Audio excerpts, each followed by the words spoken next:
yaliyotokea katika bunge la kitaifa. Fred Kagonye, KTN, Nairobi.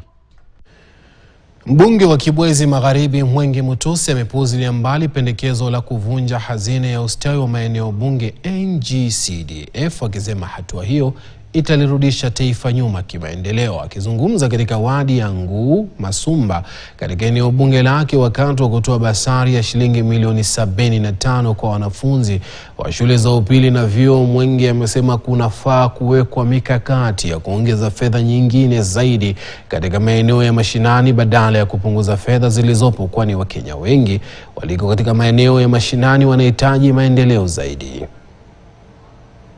Most visible practical projects zenye zinaonekana mashinani, kama vile tumepeana basari hapa leo Kibwezi.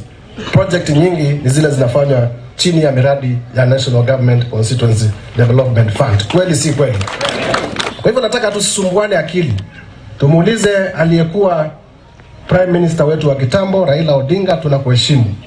Ile CDF sheria uliacha wakati ulikuwa bungeni 1997.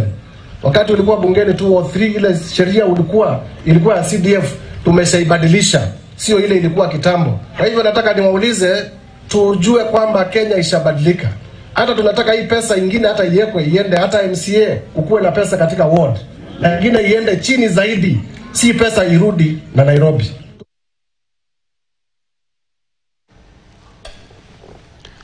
Huku mjadala mkali ukiendelea